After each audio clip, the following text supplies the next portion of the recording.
বন্ধুরা আজকে ছাদে এসেছি থালা নিয়ে আজকে ড্রাগন ফল তুলতে। আর ড্রাগন ফলগুলো পেকে গেছে, চলো সেটাই তোমাদের আজকে দেখাচ্ছি। তো এখন এই যে ড্রাগন ফল দেখুন পেকে কি অবস্থা হয়ে গেছে, একদম খাওয়ার মতন হয়ে গেছে। আর দেখুন পাখিতে কিভাবে ঠুকরে ঠুকরে খেয়েছে, তাই দেখুন এই দেখুন কিভাবে ফুটো করে দিয়েছে। আর এইটাও ফুটো করে দিয়েছে, এই দেখুন এই যে এইটা কিভাবে ফুটো করেছে, এই দেখুন ফুটো করে দিয়েছে পাখিতে খেয়ে। আমি তুলবো ভাবছিলাম কিন্তু তোলা হয়নি।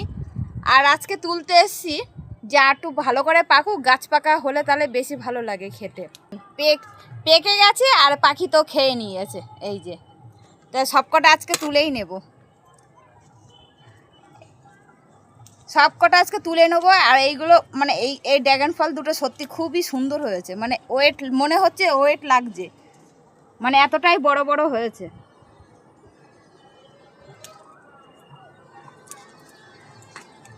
এতটাই বড় বড় হয়েছে এই যে ড্রাগন ফল। এই ফলটা দেখুন খেয়ে নিয়েছে, আরও ফল আছে তুলছি।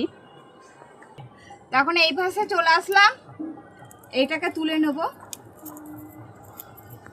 মানে ড্রাগন ফল গাছ পাকা মিষ্টি, এতটা টেস্ট হয় খেতে কি বলবো, খুবই মিষ্টি হয়। এই দেখুন চারখানা তুললাম, আরও আছে।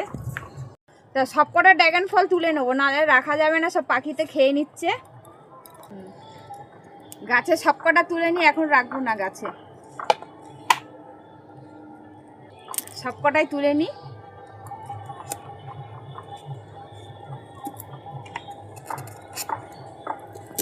সবকটা তুলে নিয়েছে। এই যে কটা হয়েছে ড্রাগন ফল দেখাচ্ছে, 2, 4, 6, 7খানা ড্রাগন ফল হয়েছে।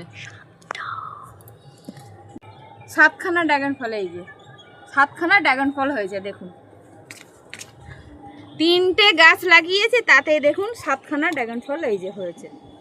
সবকটা তুলে নিয়েছি, পেকে গেছে। তো কেমন হয়েছে বন্ধুরা অবশ্যই কিন্তু কমেন্টে জানাবে। তো টাটা বন্ধুরা।